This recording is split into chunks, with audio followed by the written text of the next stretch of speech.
dito! Ako na to. Odessa! Baba ka na. Hindi na ho ba bumalik yung lalaking tumulong sa akin? Mukhang kamukha niya si Anton. Wala na si Anton. Sana naman matanggap mo na yun. Nagpunta ako dito para personal kayong pasalamatan. I'm really happy to see you again. Hindi ka ba na weirdohan na nagpunta rito si Odessa? Alam natin na si Odessa is mentally unstable. Ayoko lang naman na ikaw yung maging bago niyang obsession. Nahirap na. Kung ako sa'yo, babantayan ko yung asawa mo, ha? Sabi nga nila, daig ng malandi ang maganda. Pero ibang usapan, kung ang umaaligid sa asawa mo, malanding luka-luka.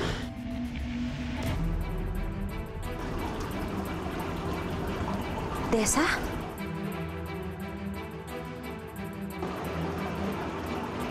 Han! Han! Han! Bilisan mo!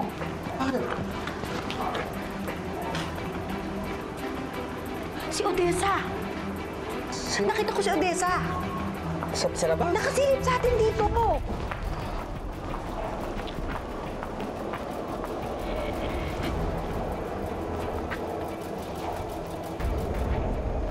Wala naman ah. Hindi ako paranoid. Nakita ko talaga siya dito. Ay, nako, Han. Napapraning ka lang, ha? Baka siguro apekto ako dun sa mga kinikwento ko sa'yo. Ha? Han, hindi naman malabong mangyari. Una, nagpunta na siya dito. Pangalawa, kunya-kunyari ang na-flat yung gulong niya para ayusin mo. Coincidental. Alam naman sinadya niya maflatan para tulungan ko siya. Umas na tayo, ha? Ano iniisip mo? Baka maapektuhan ng baby natin. Ha?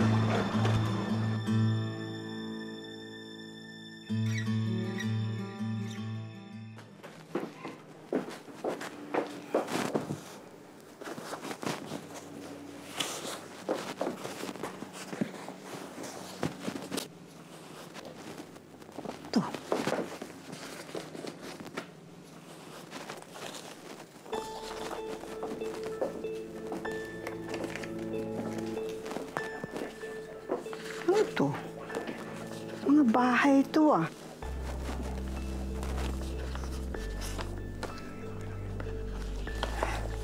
Pare-pareho sila. Sila rito ah.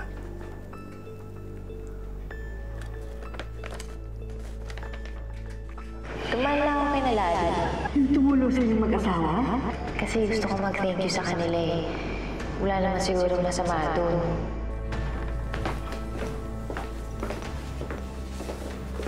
Anong ibig sabihin nito? Na binabalik-balikan mo na naman si Larry? Hindi. Huwag mo akong lukuhin, ha? Pwede ba? Huwag yung palakihin to. Odessa, hindi mo ako masisis kung ba't ganito reaction ko sa'yo. Ano bang iniisip mo? Ha? Nasa si Anton? Magkamukha lang sila. Pero hindi siya si Anton. Alam ko yun. Malinaw sa akin kung sino si Larry. Ayun naman pala. Bakit ka nagre-research kay Larry? Tapatin mo nga ako. Si Larry na naman ba pinag-iinteresan mo, ha? Kung yun man ang ginagawa ko, wala kayong pakialam doon. Gusto ko siyang makita. Gusto ko siyang makasama. Diyos ko naman, Odessa. Ilang beses na ba nagkahabol-habol ka sa mga lalaki? Tigil mo na yan! Wala kang karapatan na diktahan ako! Sa susunod, huwag mo na! Huwag kang makikialam ng mga gamit ko! Bakit ba? Huwag ka na rin makialam sa buhay ko! Anong ba, Odessa? Lumabas ka!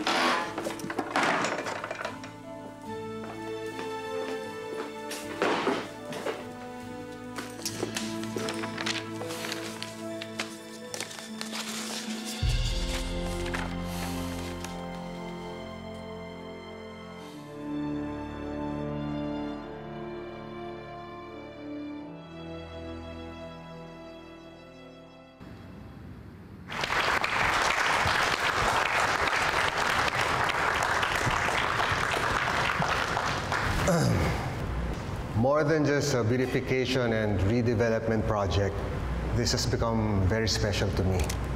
Nung pinropose ko itong project na to, I felt like parang nobody really believed in me. But there's this one person who pushed me to do my best. May kasabihan nga, for every successful man, there's a woman.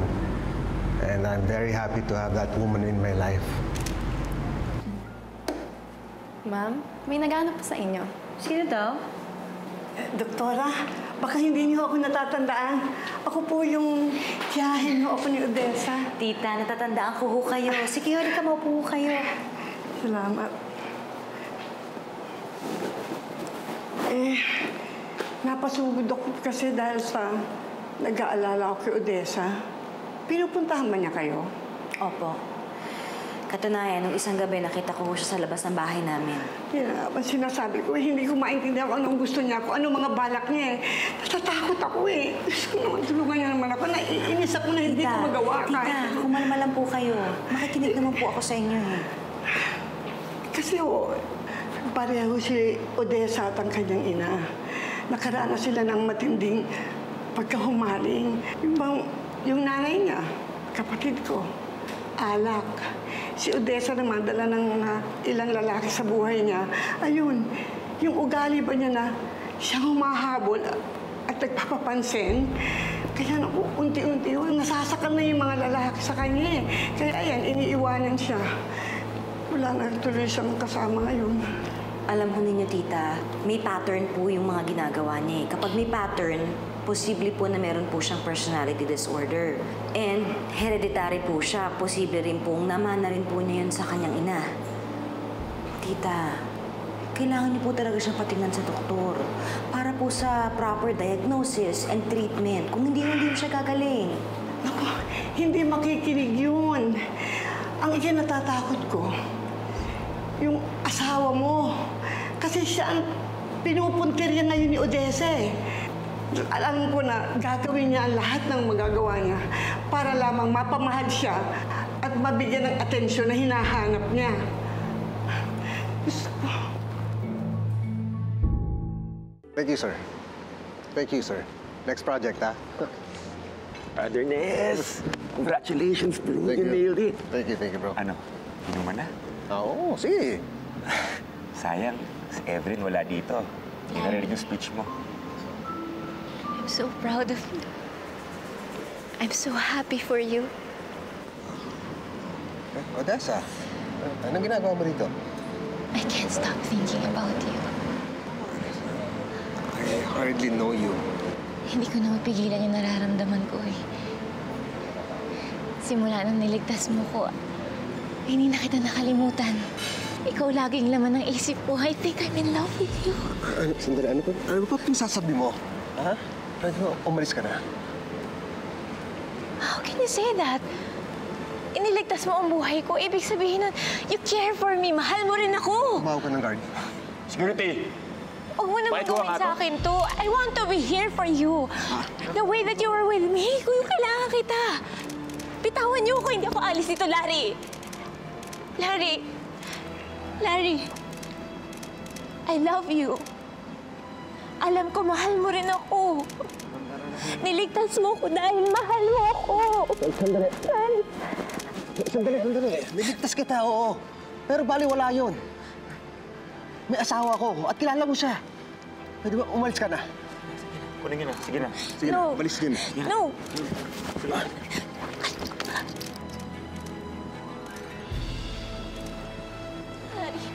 Larry, mahal kita! Sige na, dali mo sa Mahal office. kita, Larry! Huwag mo Dali mo akong sa office. iiwan! Mahal kita!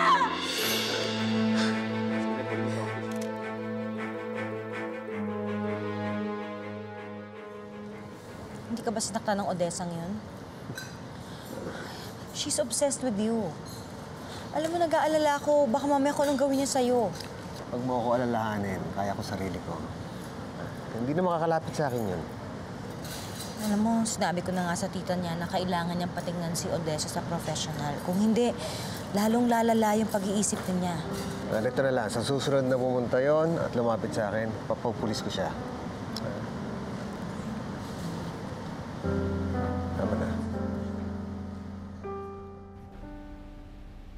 Larry, I love you. Alam ko, mahal mo rin ako.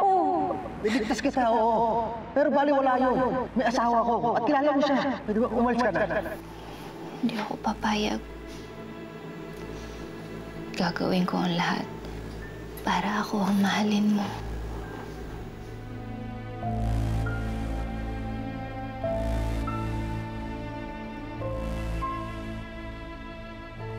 Evelyn, nag-alala ako nang tumawag ka sa akin kanina kaya ako napasugod dito. Mag-ingat ka naman, baka naman idamay ka ng babaeng yan. Ate, nakapag-usap na kami ni Larry tungkol dito. Ayaw niya akong mabahala. Pwede ba naman yun? Eh, alam naman nating may diferensya si Odessa. Pasyente siya. At attracted pa sa kanya. Natural lang na mag-alala ka.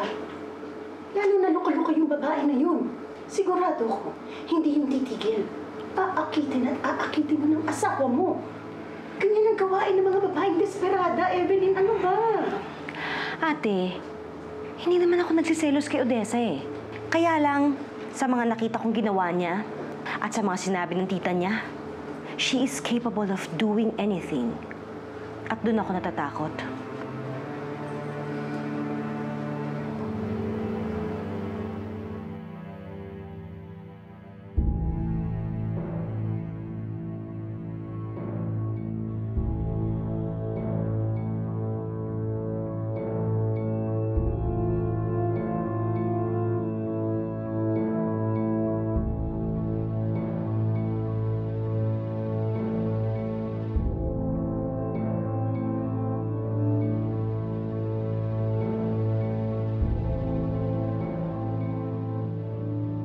Ate, hindi mo na ako kailangan pang samahan. May driver naman ako eh. Makakaabala lang ako sa'yo. Ay nako, mahirap na. Mas gusto kong makasigurong safe ka. Baka mamaya sinusundan ka na rin ng siraulong Odessa na yan, ano? Oh, Ma'am Evelyn, may problema po yung kotse. ano nangyari sa gulong natin? Hindi ko po alam eh. Kumain lang po ako. Pagbalik ko, lasas na po yung mga gulong. Sinadya yan, Evelyn. At sigurado ko, yung Odessa na yan na may gawa niyan.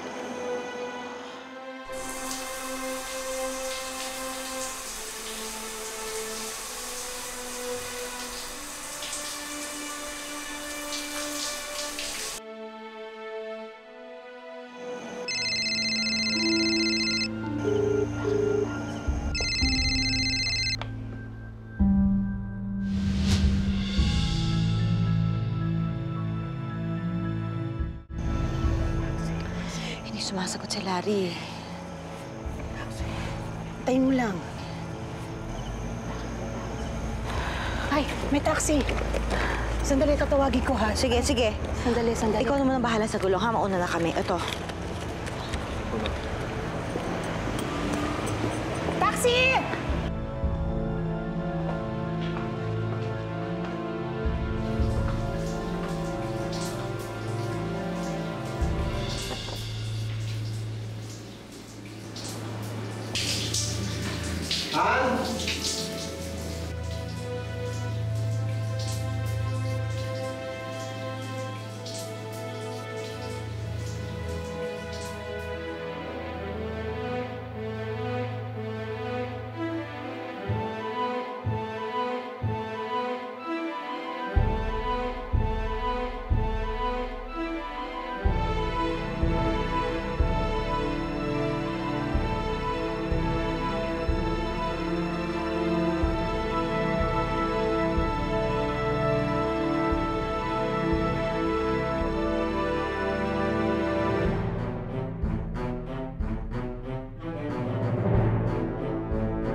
Hi, Han. Ay, kapagod.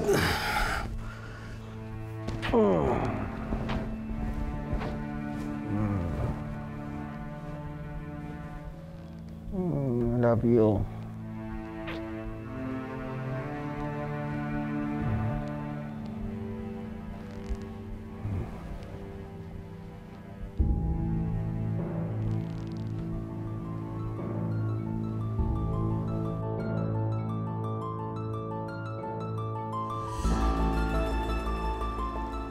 Odessa?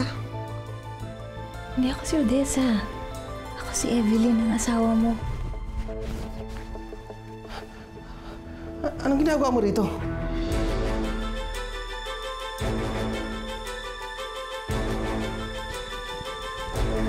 Mahal na mahal kita, Larry. Ngayon ako na si Evelyn, mamahalin mo na rin ako. Sabi mo, napapalo ka na ba? Hindi! Asawa mo, kung hindi mo ba nakikita, dinadala ko ang anak mo. Dito! Hindi, Larry!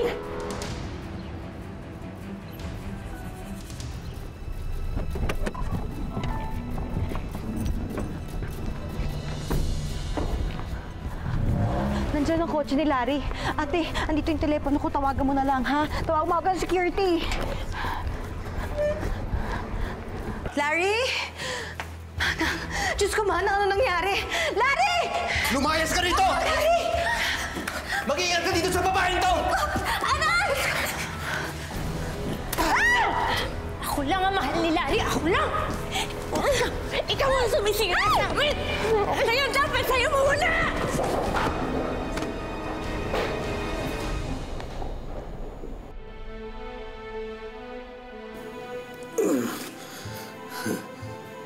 Evelyn?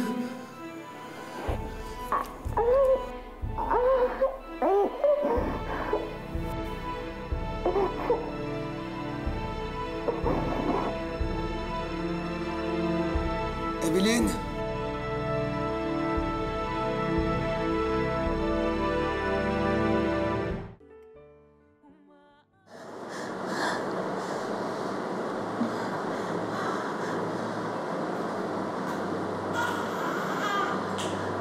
Dok, kumusta yung baby ko? Ililipat na namin siya sa neonatal ICU. Hindi mo na siya pwedeng hawakan ngayon to prevent infection. She is anemic at nahihirapan siyang humika dahil hindi pa fully develop ang lungs niya. Mababa rin ang heart rate niya. Dok, tapatin niyo nga ho ako. Ano ho ang chance ng survival ng anak ko? Tatapatin na kita. She is in a critical condition. But we do everything we can do to save her. So, if you will excuse me, babalikan kita.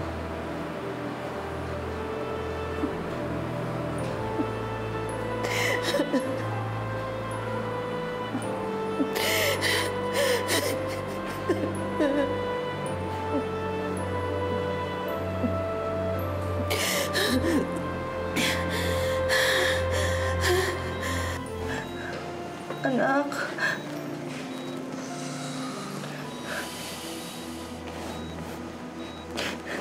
Glenda, yung baby ko. I was really shocked nung tumawag sa akin ng ate Helen mo. Kamusta na siya?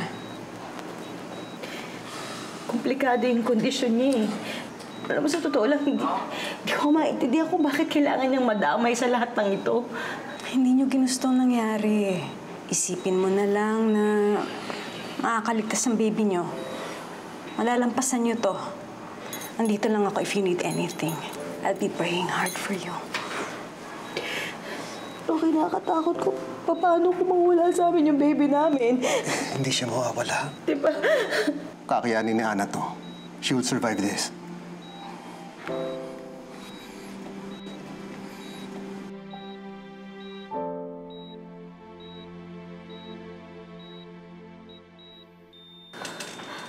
Anak?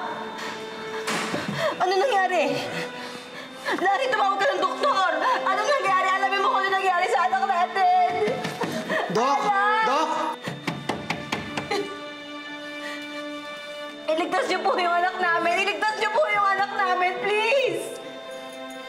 Please!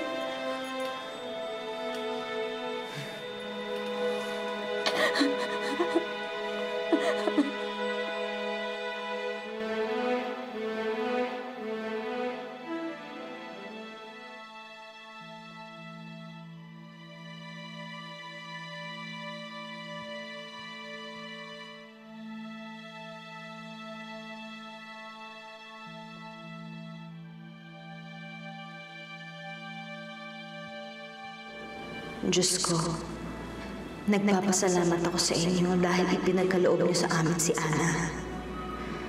Hindi ko nakakalimutan na galing siya sa inyo. Pero huwag niyo naman siyang bawiin sa amin agad. Nakahanda akong ibigay pati ang buhay ko kapalit ng buhay niya. Ako na lang po. Ako na lang po ang kunin ninyo. Huwag si Ana. Huwag po siya. Ikaw palagi nagpapaalala sa akin na magtiwala sa Diyos. Madalas ko nga tanungin ko kung dasal ba talaga sagot sa kagipitan o dapat pa umasa tayo sa sarili natin. Pero ibang usapan ng pagbuhay ng anak mo nakataya. Kahit kanino maniniwala ako. Kung totoong may Diyos, hindi niya kukunin ang anak natin.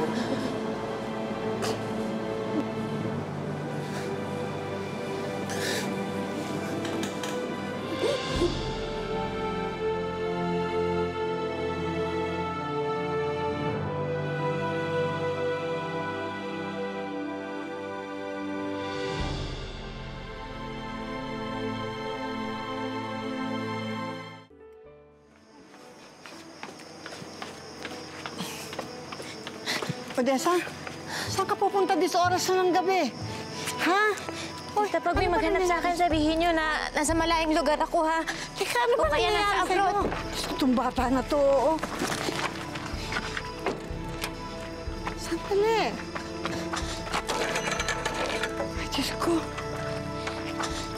Bakit ba? Parang kang hinahabol. Hindi ko Basta, tita, kayo na bahala, ha? Diyos ko.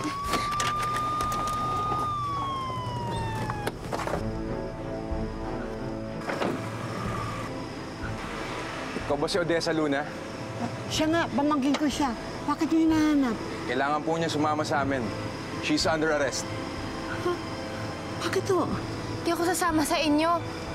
Inaakusahan po siya sa tangkang pagpatay sa isang pamilya. Sumama na ho kayo sa amin.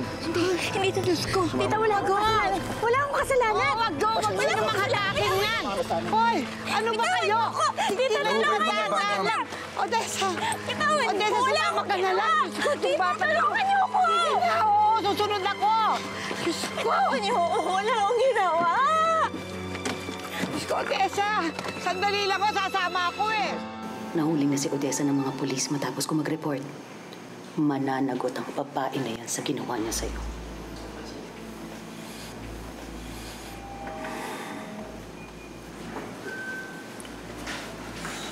Dok, Yes, sir. kamusta po lagay ng baby namin? Nagkaroon po kasi si baby na series of seizures, so kaya po huminto yung paghinga niya. Kaya din po huminto yung aparato na nakakabit sa chest niya. Ano pong pwede natin gawin para sa kondisyon niya? We're still monitoring her, but I strongly suggest yung CPAP, which is a continuous positive airway pressure na nagdi-deliver ng hangin sa lungs ni baby through small holes na ikakabit sa ilong niya.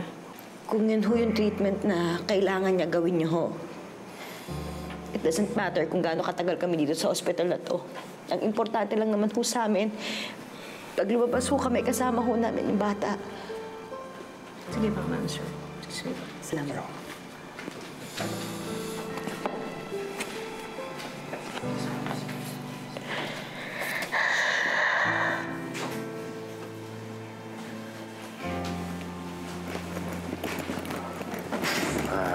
Mr. Medrano, nandito po kami para ipa-identify sa inyo yung suspect.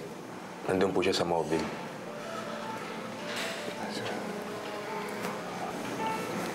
Hintayin niyo ako sa waiting area. Sige po, sir. Sige po.